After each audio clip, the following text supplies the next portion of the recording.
If it's Tuesday, it must be Radio Tipping Points. My name is Mike Boyle, and today we have another special guest, Okan McAllister. Sorry if I screwed up your name. Apologies for that. McAllister. And unfortunately, we will not be able to take any calls from the studio audience, so we will have to rely upon the chat box. And I see that we have a few messages already there. Mm-hmm. Rely upon the chat box to make sure that this program is as interactive as possible. So first of all, Okan, thank you very much for joining. Thanks for having me. Perhaps to get things going, if you can describe to our audience who you are and roughly what you're concentrating on the subject of system thinking. Tell us a little bit about your journey and how you got involved with the subject matter. Okay, how far do we go back? You have 57 minutes. Okay, good. I'm Okan. I'm a social entrepreneur. I used to be, a regular entrepreneur. I kind of was always interested in entrepreneurship, but I was also interested in more the impact side of things as well. And long story short, basically, I never really kind of considered that you could have both. And from the moment that I kind of found out about social entrepreneurship and social business and what this actually means and that it is actually a thing, I basically just dropped everything very soon and started focusing on social entrepreneurship with a large focus also on youth empowerment and youth engagement. So I was in a lot of youth organizations and decided at the end that I would create my own. And within this journey, of course, you also learn a lot about impact, a lot about change, a lot about how that comes about. And one of the areas that was very interesting to me was systems thinking. So we always talk about systems change. Everybody's heard of systems change before. Everybody wants to change systems, but not as many people has heard of systems science, for example, or systems thinking, which is nothing new, but the application to the complex challenges that we face, in my opinion, is not really very. It's not very popular. It's not very widely used so far. We had a few weeks ago a gentleman by the name of Alexandre Lemille, who is specialized in the human element tied to circularity. Mm-hmm. And he mentioned the word ecosystem quite often. And I wonder if maybe we are talking about the same thing? Yeah, to a certain extent. So systems thinking is about understanding the interrelations of elements within a system. So it will look at, what's the relationship between the elements in the system. It will look at how systems change over time. It'll look at how systems change comparison to other systems. So this is what, in essence, what systems thinking is about. And ecosystems, of course, we talk about a lot these days also with climate change and everything else that's going on. That is a part of, that is also a system. Okay. Now, in my mind, one of the issues that we have tied to the inability to understand or find the value in system thinking is a question of conditioning. We have been trained to think transactional. That means it's always input, response. And in those things that we cannot directly see, or those elements that the trickle-down effect or the knock-on effect, or however we want to call it, it's very difficult for us as human beings to be able to think of those things that are not in front of us, but what the actual effect would be if indeed we perform certain actions. So I don't know what your take is on that, if you think that it's a question of conditioning or not, but the question I would have, and this is a long way of approaching the question, apologies, how do we overcome that as individuals? Because that's really the key if we're talking about impact, right? I think if I understand you correctly, what they would refer to something like this in systems thinking is the concept of delays, which is very easy to understand. Even if we were to gain clarity on a certain system, and we kind of like, let's say we know what to do, which is like, very rare. The concept of delays kind of sometimes would derail us from what we're trying to achieve. A very simple example, systems thinking can seem really like abstract. So I will try my best to give a lot of analogies and metaphors. So if you have any questions about something, please. We are already getting feedback in the chat box. Yeah, I can't read it, but I know there's they're something. not questions yet, but yes. Okay, great. So please drop a message on. I think we're on YouTube and LinkedIn, right? We are also on Twitch. There we go. So a very simple way to understand delays is imagine you go in the shower at the gym. It's a shower that you're not really familiar with, right? As much as your own shower, and you turn on the water, and the water is immediately very cold. And you wait about 3 seconds or so to see if it's going to kind of normalize and be warmer, because you understand that there's a delay between your action of opening the tap and the water's temperature. And then you realize it's not getting that much warmer, so you turn the warmth of it on, and you make it warmer, and then you realize it's way too hot. And then you go back and forth until you kind of stabilize. And this in itself is kind of like a system. So you have these elements, you have you as the actor, and what you don't understand there is you wait 3 seconds for the water to see if the water is going to be warmer, but the delay actually is maybe 10 seconds, right? So you're taking an action, not understanding the delay of kind of the outcome.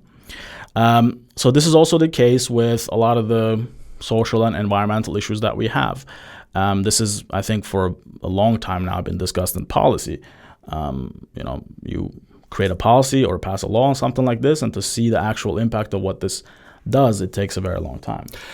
I think you described the last 4 months very, very well, because we don't know. We've tried some measurements. We tried to figure out, so did this do any good or not? And then depending upon the response that we receive, we make those necessary adjustments. And unfortunately, I really like your example, because I think that we're very quick in switching the temperature here when I'm referring to the lockdown. So instead of actually going ahead and ensuring that the response that we received was true, because in fact we could have false responses as well. Mm-hmm. You could, going back to your analogy with the water, you could think that the water is getting warmer, but then you realize that actually it's not. It's less stable than you initially thought, because you were working with some sort of social cognition. Mm-hmm. You think, well, if I turn it warmer, it will take 3 seconds. Well, that is something you convince yourself it will take 3 seconds, and you don't realize that very possibly it can get warmer, and then it can get much colder, and then it can get scalding hot. And so, in essence, we're working with a lot of assumptions based on your example, right? Yeah.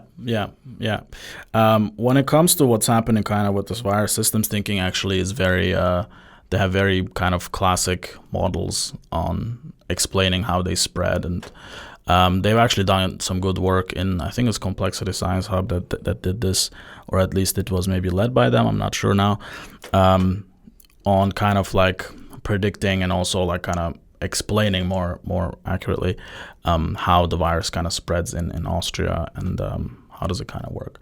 So virus spreading, these sort of things is also something you can really use systems thinking for as well. Oh, for sure. And I think that is the only way you can truly measure how your efforts are actually gaining hold, by using some sort of system thinking. And I think the example of the delay is very good here.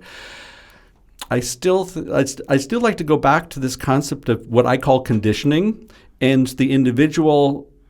Sorry, backtrack. You mentioned that systems thinking is an idea that really hasn't taken hold, if I got you right. I think some people would disagree with that statement, but I think systems thinking, interpretation.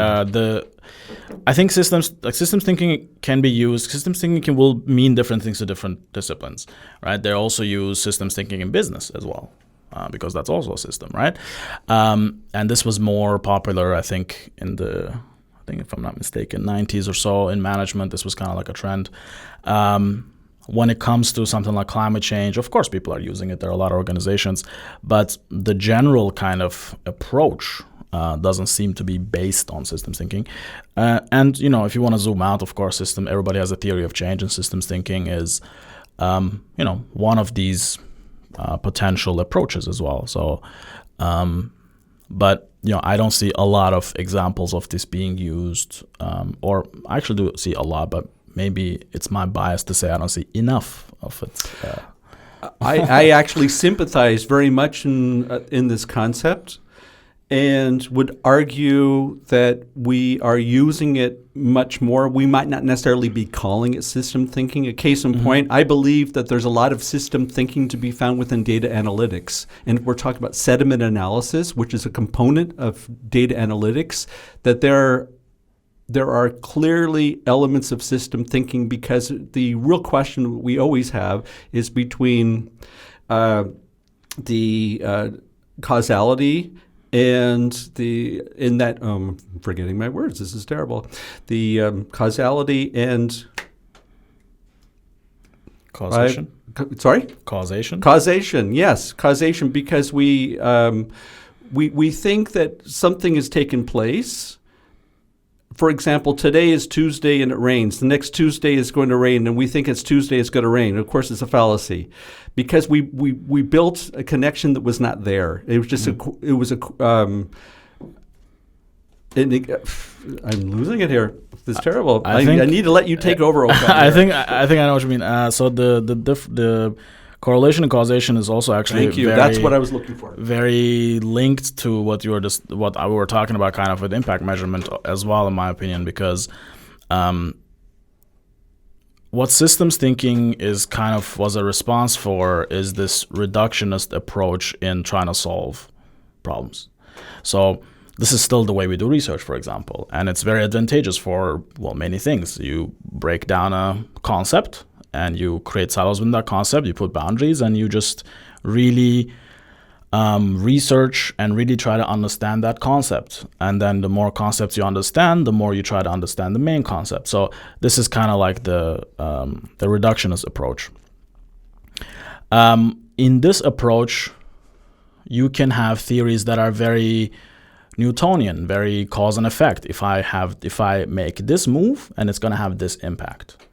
And this is something that you could think maybe that you can predict. In reality, when issues are complex, like climate change and stuff like this, we are seeing more and more that this is not really the case, because it's about the interaction, the interrelations between the elements, not necessarily for each element separately. And this is where systems thinking comes into play. And going back to what I talked to you about impact measurement is, you don't have this cause and effect necessarily. You don't have this Newtonian model of kind of measuring impact. So it makes impact measurement, this correlation, causation, and everything else we talked about, it makes impact measurement also there are some ways, but it makes it also quite difficult to say, I have done this, and therefore it has caused this. I think we're talking about probability primarily. Yeah, we can say I have done this, and then full stop. But at some level, it makes it becomes very difficult to kind of prove like what you have done and what it has caused, and that's in the nature of complex systems. This show, Radio Tipping Point, is about three components, primarily starting with empowerment, inclusiveness, and social transformation.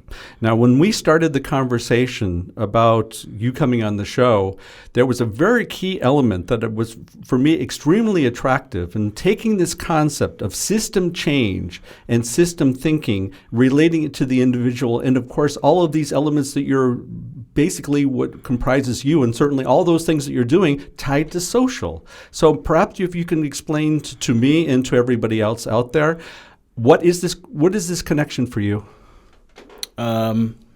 Between social transformation and systems thinking? Right. I seem to think, in my approach, I guess, I seem to think that systems thinking is a wise method under which we can approach complex problems. I hope I'm not going to disappoint you because I agree with everything you said. I'm hoping that maybe I see that there was a little bit of action going on in the chat box. Yeah. But perhaps we need to animate those people watching the show. Just for those of you who just turned in, make sure I don't go ahead and butcher your name again. Okan McAllister, who is a specialist tied to, and I hope, I knew that look was coming. A specialist tied to system thinking is one of his passions, so to speak. And the subject that we are talking about is one, making sure that we understand exactly what the system thinking is all about and how that actually plays a role with regards to the subject of transformation. So now I'm coming to the how question, Okan. Of course, that's a very big question. I think a systems thinker would one of the first things this person would say is that they don't have the answers. So I'm that's called honesty and you're so I'm sorry to disappoint. But yes, that's also true that not many people do. Like nobody really has the answers. So look, I'll give you an example about how this works. That there's a story, like a parable, that they usually we like stories. Use to kind of explain what I'm trying to say. And it's this, if you heard of it before, I think it's from Sufi culture.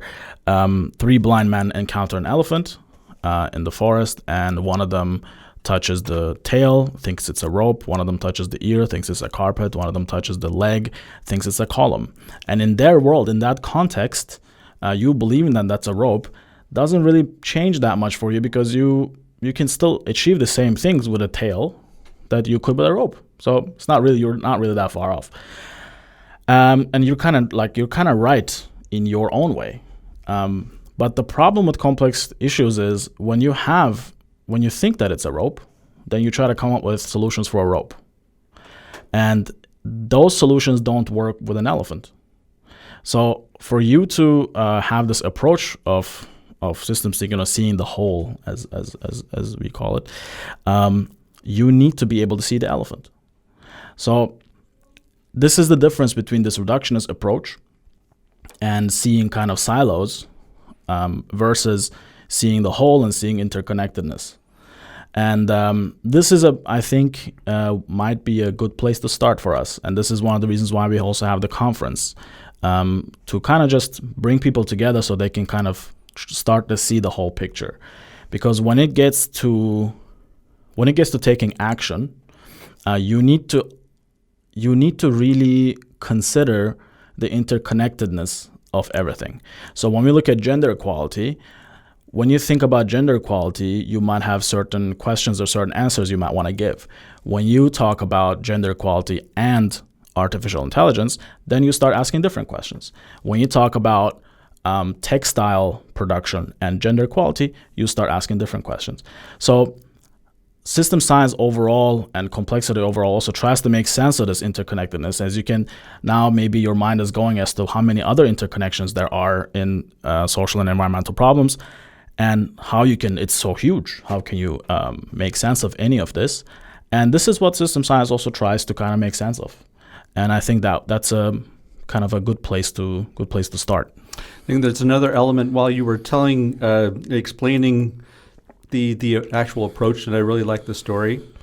It reminded me of an issue that we have, especially tied to innovation, my personal take, and the issue is called functional fixation. And that means that we have a glass, and we think that the purpose of this glass is just to put some sort of liquid into it and to consume the liquid, whereas you are able to do all kinds of things with this glass if you were able to free yourself of this idea that it's only here for drinking. Does that have anything to do with what you were talking about? I'm sure it's a part of it. I'm sure that exists as well. But I wouldn't focus on what the glass can do. I would more focus on why the glass exists and how does it function within its world, how it's being used. So that will be kind of like trying to see the whole, the whole. We're in agreement. The issue here is that we think that this glass could only be performed, it can only be used for a certain purpose. And so once you've freed yourself of this concept, which actually gets back to what you were saying, you're freeing yourself of the association, which means that you don't find the necessity to have any type of association, getting back to your point. Then you realize the full potential of what can actually be done with the glass through time, through various activities that are not necessarily directed as cause and effect. Yeah, I see your point. And I'm hoping we're not getting too esoteric for all of you out there. I see that the chat box has been rather dormant. And so let me take advantage of a couple different things. First of all, for those of you who are listening to this purely audio and wondering what's going on here, first of all, you are at Radio Tipping Point, and my name is Mike Boyle, and I have Okan McAllister here in the studio, and we're talking about system change, system thinking, and social transformation. Would you consider that to be a correct assessment here, Okan? Yes. Okay, good. Thank you. And we are also live streaming on LinkedIn Live, YouTube, and Twitch. And so unfortunately, we have some technical issues today and are not able to go ahead and take any telephone calls. So I apologize for that.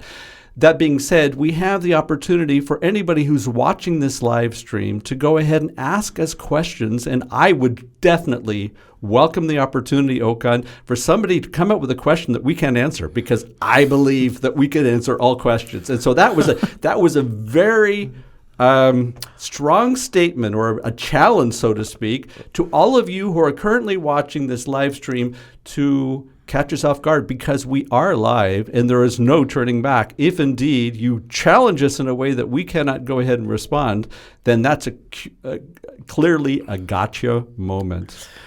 That's right. I mean, I think systems change systems. These are topics that everybody talks about, and some people are maybe a little more cynical about it. Some people, maybe it makes more sense. But yeah, feel free to ask questions if you're curious about something, if you need clarification on concepts. Yeah, that's what we're here for. I can see I'm the much more ostentatious person in the room. I think one of the issues for individuals, I keep coming back to the human being, because in my mind, we are the center. Maybe not the center, but we are a key component of the ecosystem. I'm following Alexandra's. He corrected me, said humans are not in the center, because we've been doing that thank you, Okan, for agreeing to that, because we have this idea that we are always the focus of everything. And of course, I come from originally from a society where we think that we can manage nature and don't realize that we are actually part of nature, and that's all part of this ecosystem. But getting back to the interrelationship, looking at it from a human condition, if that's a correct way of describing it, and understanding that we have problems that are seen to be wicked problem being something that we have no clue where to start. And I tend to think that system thinking or system change plays a very important role in how you go ahead and approach such wicked problems. Yeah, so these wicked problems or complex problems are, one of the main things we talk about when we talk about systems thinking. It's this idea of what I mentioned earlier about this Newtonian way of trying to understand and respond to problems. And complex problems would say, look, you don't really know what the recipe is completely, and you also don't really know what the end effect of what you do is actually going to be. So there are different frameworks in systems thinking on how. So the question then is like, what do we do? Of course, and there are many frameworks, but one of the frameworks that's more popular is called the Kinevin framework.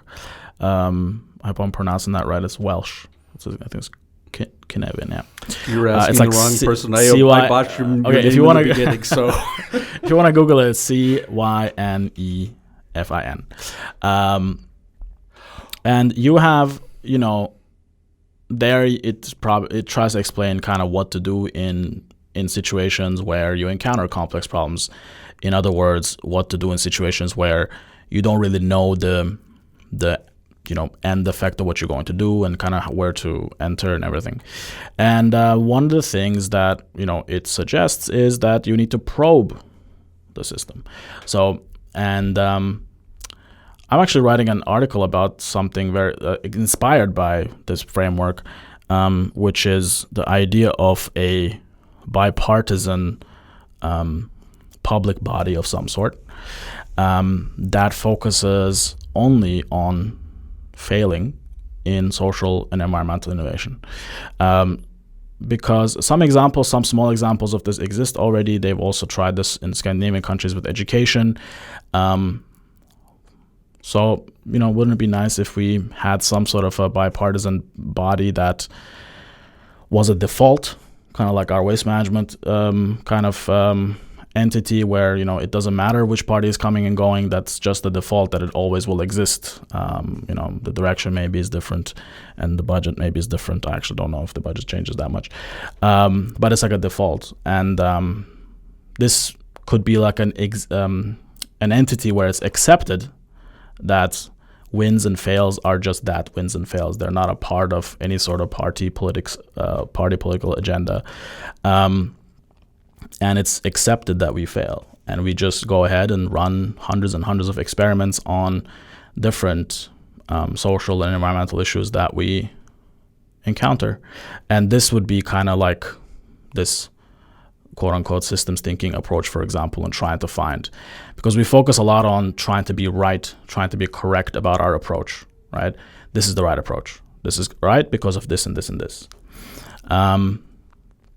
Is that too abstract? Should I give another example? No. In fact, you've triggered a few more questions from my side, and I hope that maybe those people listening, watching the live stream, would find some inspiration of asking some questions as well. But the one that immediately came to mind, there were two, but let me start with the one.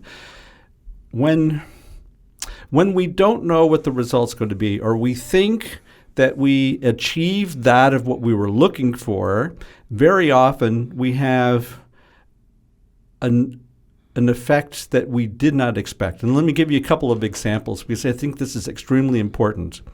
One of them was tied to the Industrial Revolution and taking it even one step further, an invention of the car and this, that, and the other thing.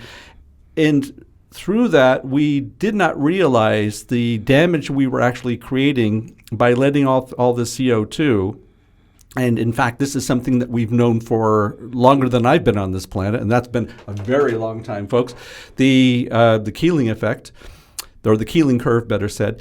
It's all about beware of the unintended, and we call it what's called a progress trap. And so we think that we're moving in the right direction, and then all of a sudden we run across something that we did not expect, and all of a sudden said, how can that happen?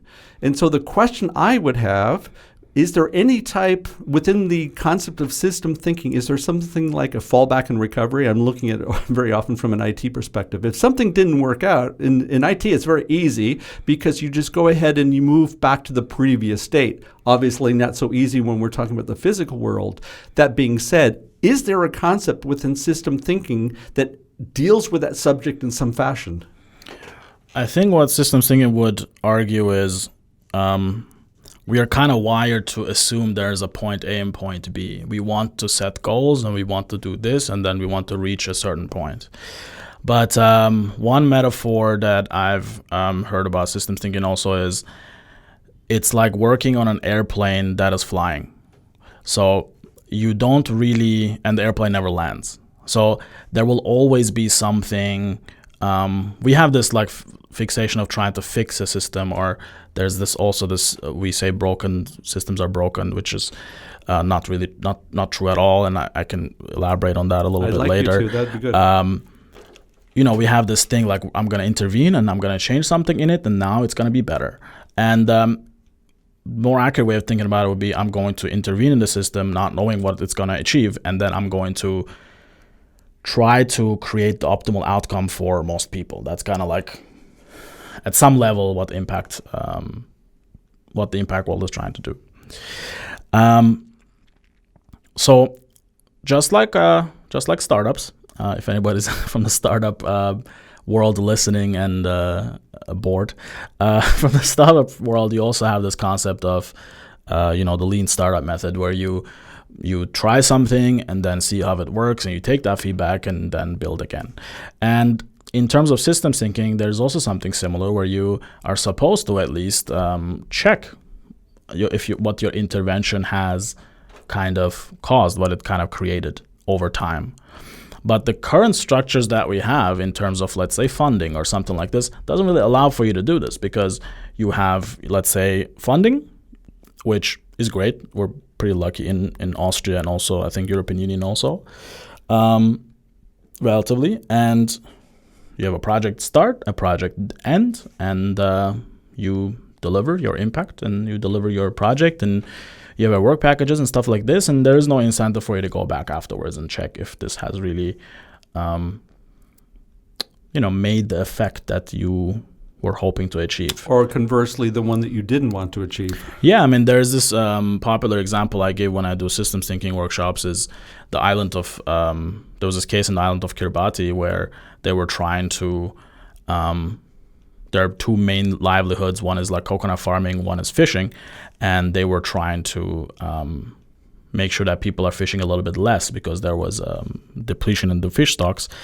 So they go ahead and, very classic response, they go ahead and subsidize coconut farming. So to just get people to focus on coconut farming more.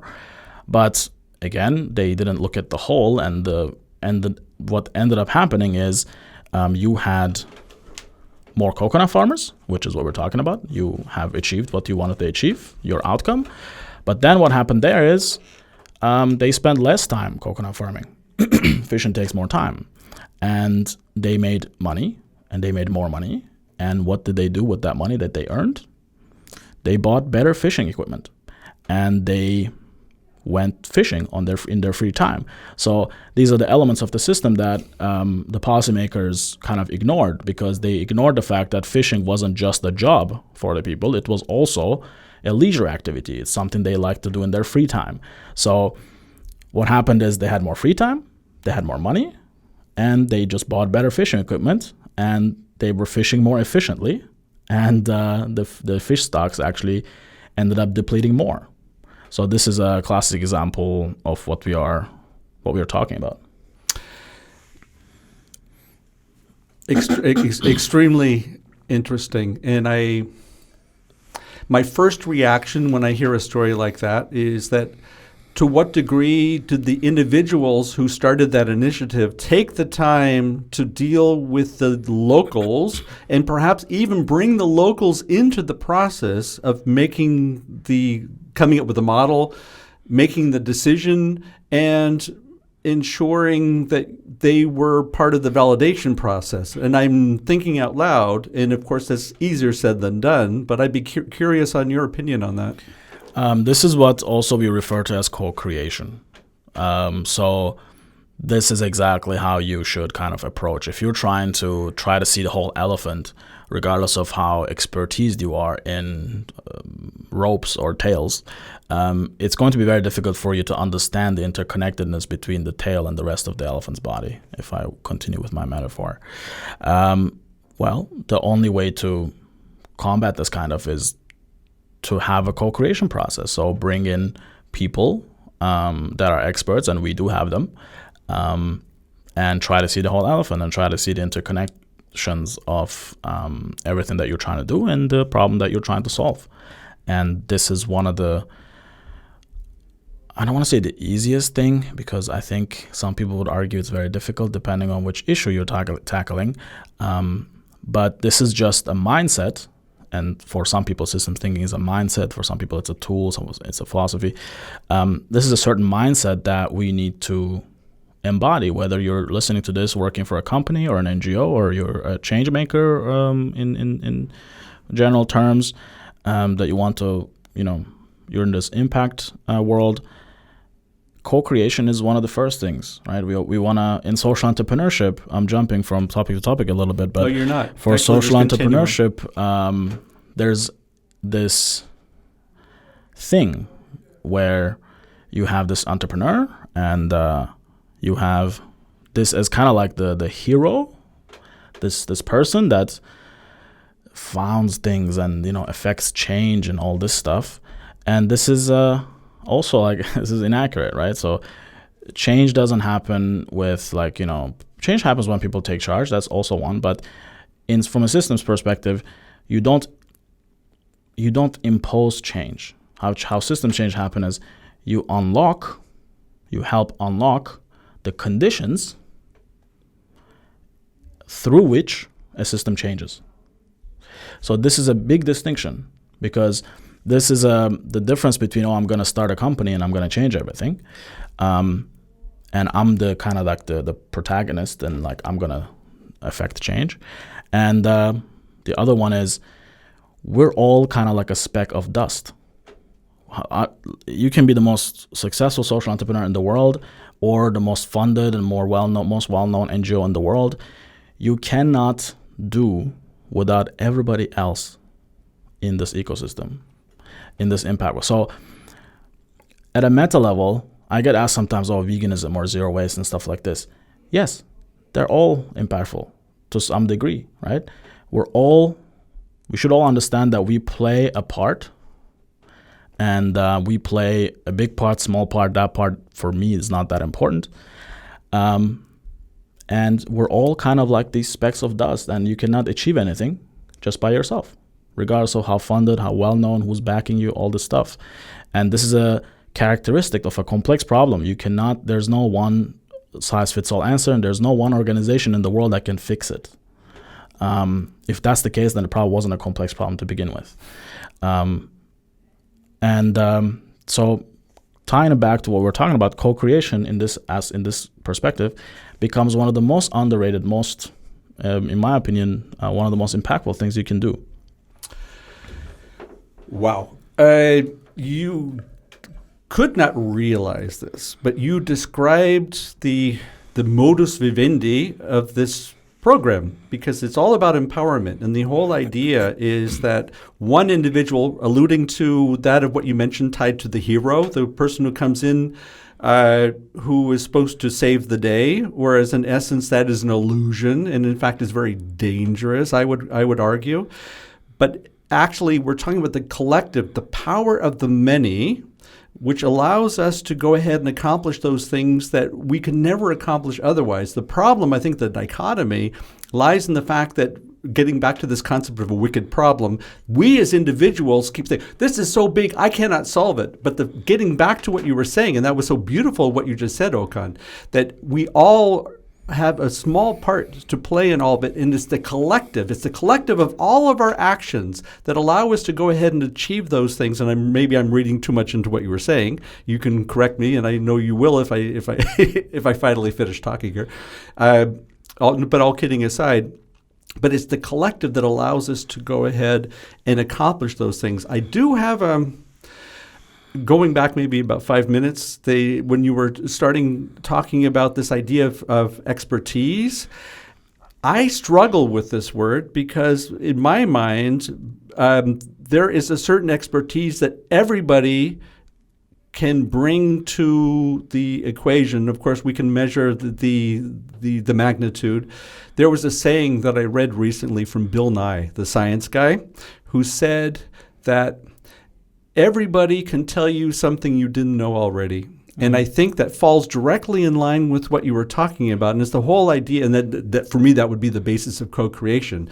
Knowing full well that somebody else is going to tell me something I didn't think of before. Is that added value? For me, it is. And I think that is necessary for us to go ahead and accomplish those things that we as individuals can never accomplish. So let's kill the hero. Yeah, definitely. Agreed. I mean, yeah, co-creation. Without co-creation, it's, doesn't make any sense.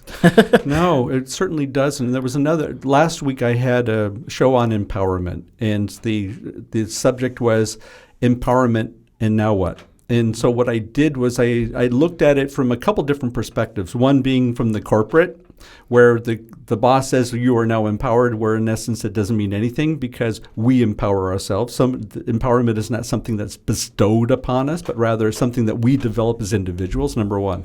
Number two, the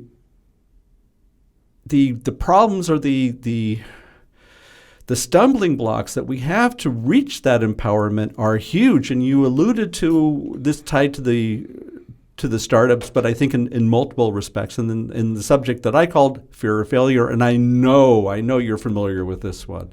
So then the real question is, how do we go ahead and create an environment? I think this is really the question. How do we create an environment so that co-creation can flourish? And we're talking about a societal question. And you have 16 minutes. Go. Yeah, big questions. Yeah, it is a big question. Okay, I mean, there are many perspectives you can take on this, but for example, something like social entrepreneurship wasn't meant to be built on competition.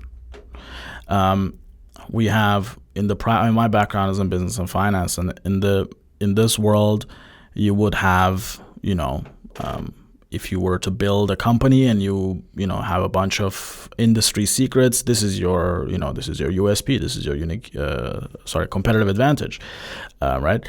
And in terms of social business, you are playing in a field where competition exists. So this is kind of like game theory. So you have two options. You either compete, or there's going to be things are probably going to be harder for you. And this is also the same with civil society to a certain extent. And this again comes back to the topic of who pays for social value, who pays for environmental value, right? I don't want to go too far off the topic, but in the case of economics and everything, so we decided a long time ago that there's going to be this quote unquote free market. And we're going to kind of just like try to regulate and nudge it in ways that is optimal. And that's like decentralized, so everything doesn't come from the government. Innovation and everything like that doesn't come from a centralized location. And when it comes to social and environmental value or social innovation, there are a lot of verticals, whether it's education or something else, where this sort of problem is still trying to be solved by centralized entities. So, and the same kind of liberation doesn't exist as much when it comes to social and environmental innovation. So it's still, okay, this is the role of the state to, pass this law and that law and do this and that. And these are, of course, things you do to create certain or try to unlock certain outcomes that you're trying to achieve. But still, it's more centralized, and also because the issue of funding and competition, of course, also, which is what I was talking about, who pays for social innovation. So if the state is paying for social innovation, then that works differently. If the people are paying for social innovation, it works differently. So when you create an economic value for somebody, that is very understandable to people. You save me money, I'm going to do this. But when it comes to, for a myriad of reasons that we probably don't have time for, when it comes to social and environmental education, if I say I'm saving this or I'm doing this and doing that, that doesn't hold economic value. And we all make our bigger decisions based on economic calculations, right? So we decide if a move is correct or incorrect a lot of times by trying to justify it economically. So basically, when it comes to this topic, for me, it always comes back to how is the civil society, how are they included in the change process? How are they empowered in the change process? Why do we only take economic value into consideration when making decisions? And what can we do? So this is kind of, I feel, is what's kind of underneath what we were talking about, what your question was. Yeah, I think that there's an additional component that comes into play, and that would be tied to the viability of the models that we're using, and I allude directly to that of what you were talking about, the economic model. I think there's another component that we always seem to neglect, and I alluded to it earlier. I'm going to call this the total cost of ownership. And so within this model that we have, or this construct, we sell things that actually belong to all of us. Let's stay with water, because I don't want to go towards oil. The oil is a little bit too complicated, or maybe too hot a topic. Not that water isn't, but we feel that we can go ahead and sell water rights. And this is one of the biggest problems we have globally that we never talk about. If we look at the Middle East, if there's going to be a big brouhaha coming out of anywhere on a subject, it's going to be tied to the lack of water in the Middle East. But the fact is that we believe that we can go ahead and sell these rights to somebody else. And I come from an area that is truly exploited. And I'm originally from California. California is a desert for the most part, and where most of the agrarian elements are taking place, or in an area that really wasn't, some might argue with me on this one, but it's not really suited for it. And so what they decided early on was to bring the water from the north, or from the Colorado River, into this area. And then, of course, because it was not a natural environment, they polluted the ground with fertilizers, which got into the drink, that gets into the groundwater, et cetera, et cetera. But getting back to the point, the whole idea is that we believe that we can go ahead and sell rights to elements that actually belong to all of us. And I think going back to a few of the things that you said earlier about making decisions, it's almost like we're playing God. And I think that this is all part of the economic model. Who has more money, and so they have the rights. Can't we go ahead and figure out a way to come up with a more equitable approach on this one? Because the costs that we have later on that are not part of the transactional costs. I mean, if I buy the water from you and then I feel I can do anything with it, and that is clearly the source of the inequity. There's a very classic archetype that explains this in systems thinking as well. It's, if you have a lake and you have fishermen and fisherwomen, and you have, it's their livelihood, so you kind of just let them go and nobody owns the water, and people fish, and then they make money from the fish, and therefore they fish more, and they start relying on the lake and everything else. But everybody looks out for their own incentive, therefore nobody addresses the fact that there's not going to be any fish soon in the lake.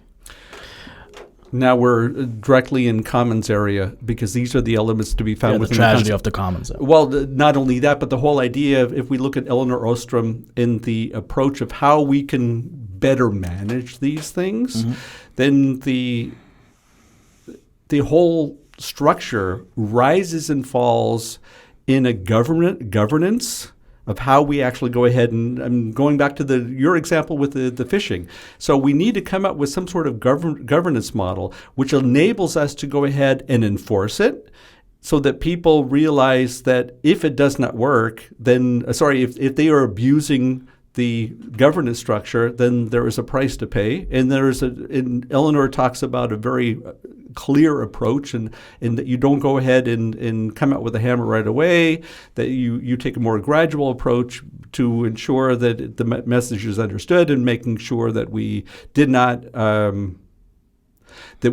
ostracize somebody for no reason, because things happen, we make mistakes. But I tend to think that all of this, when we're talking about the economic model you're referring to, it really does come down to this point, doesn't it? That's another giant kind of question. For another subject, I know. A lot of people think that, it's some people think it's capitalism, some people think socialism is the answer, or some other economic system.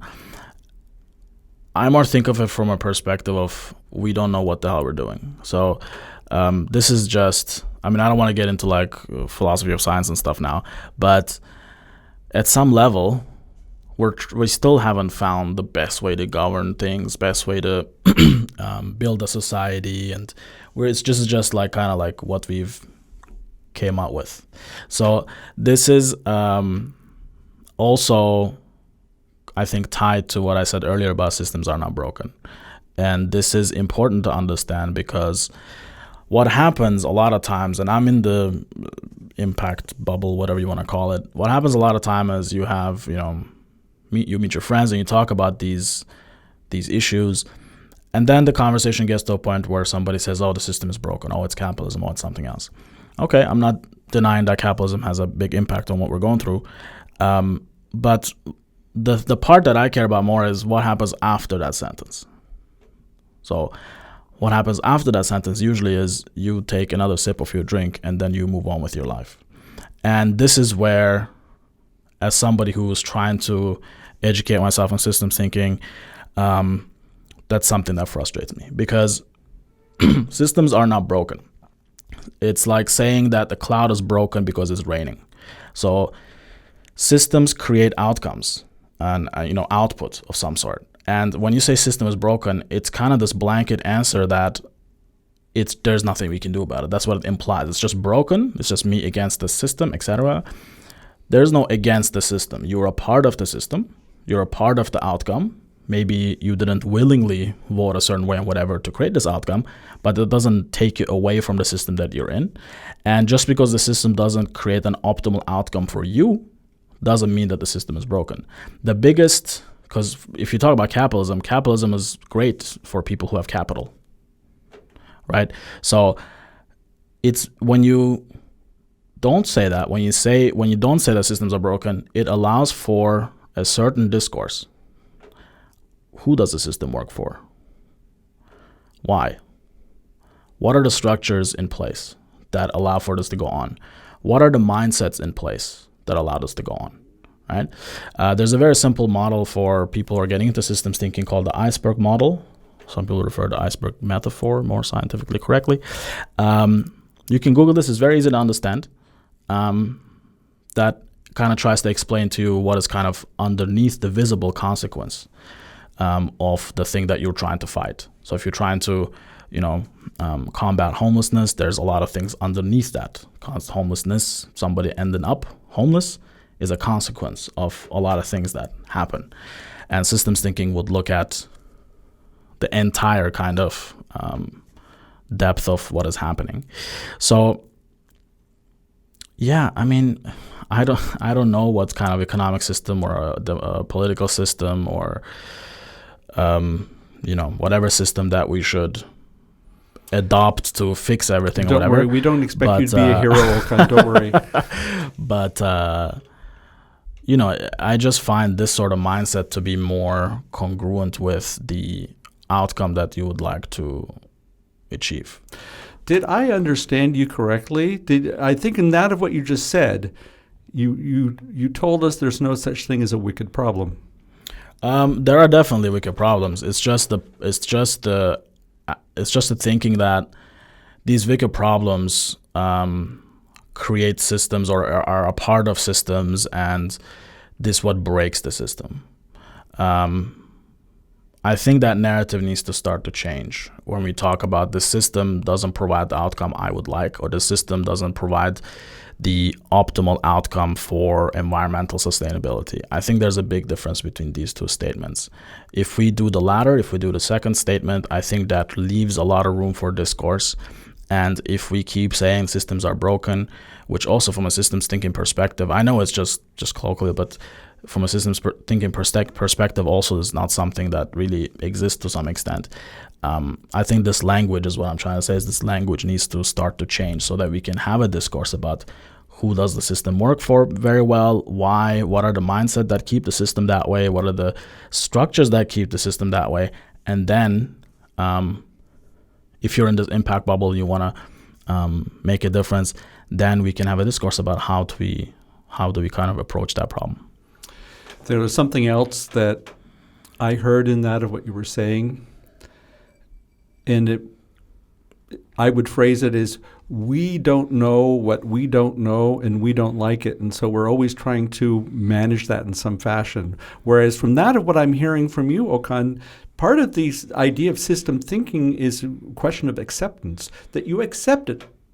And that without the acceptance, you cannot, it's a real struggle to manage the rest. Did I get it right? Yeah, so I mean, in terms of these in terms of like systems thinking is something that embraces complexity, right? It's all complex, or in more everyday words, it's all messed up. We've said this once. The more you talk about it, the deeper it gets, and you just kind of, our brains are not good enough to actually map out every single interconnection and every single element that exists in a system.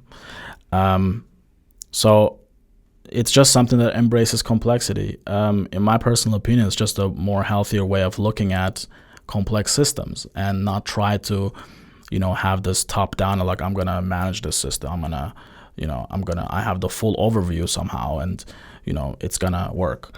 And this ties in again with the elephant example of people thinking in silos, and, systems thinking again would argue interconnectedness is more relevant. So this is another thing I would like to mention. I like this example from Dr. Russell Aikoff that he gives about building a car.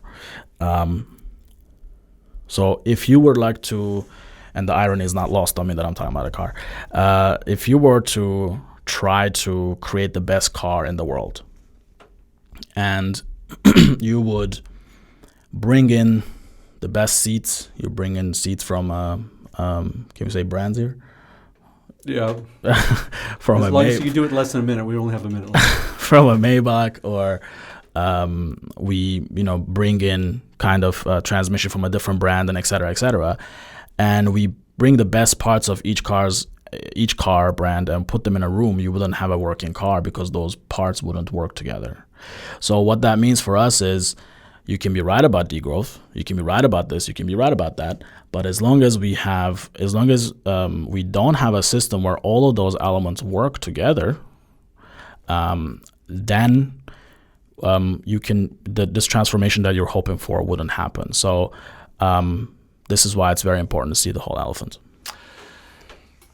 Great last words. Okan McAllister, thank you very much for joining. Thank you all for listening, and we will be back next week talking about No Waste. I'll have Lorraine Wenzel from No Waste Austria on the show. Thanks again.